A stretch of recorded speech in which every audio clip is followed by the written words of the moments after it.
Hey, you're listening to Marketing Out Loud, a daily podcast where I share advice, stories, and insights to help you build a thriving consulting or professional services practice. To subscribe to the show, head over to marketingoutloud.fm.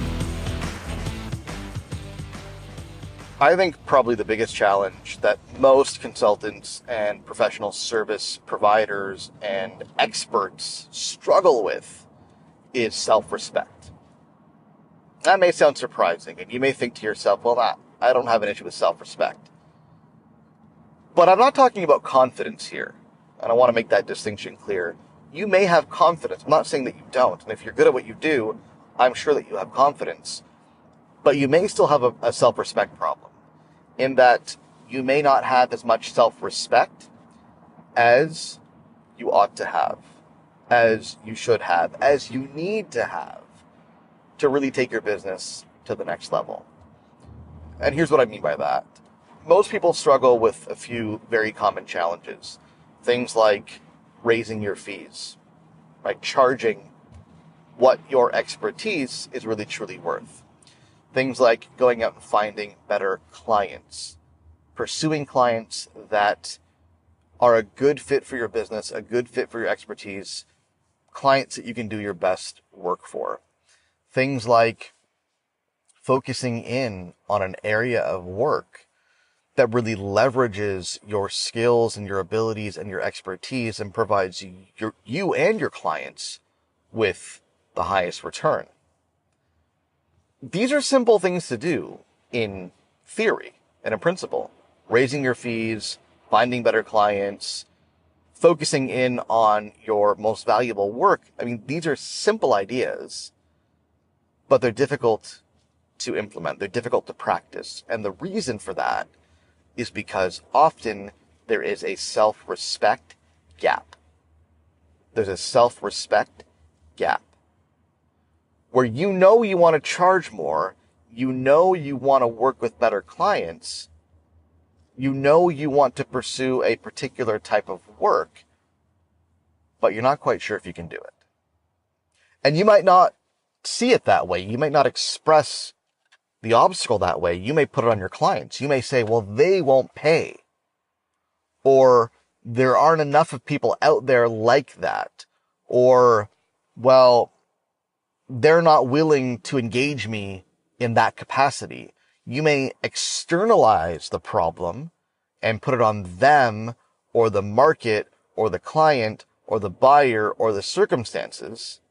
But the truth is, it's a self-respect problem. The truth is, you don't believe you're worth that kind of money. You don't believe that you should be or could be working with those kinds of clients. You don't believe that you should be doing work like that. And that's a complicated problem. Self-respect is not something that's easy to address or resolve. But if there's one thing I think you can do to address the self-respect gap, and again, I want to be clear, I'm not saying you don't have self-respect. I'm sure you do. What I'm saying is you probably don't have enough of it. And if you had more of it, you would be more successful. So how can you get more self-respect? That's a good question. That is the question. I think fundamentally, it comes down to working with your clients to achieve the results that you promised them. That's really what it comes down to. That if you can get results for your clients, then there's no longer any need to get caught up in your own head and to wonder if you're worth it and to wonder if you can charge those kinds of fees and to wonder if you can work with those kinds of clients. Because the proof is in the pudding. It's objective. That when a client comes to you and they have a problem and then you solve that problem and you get them that outcome and that's a measurable outcome and you know it and they know and everybody knows about it, then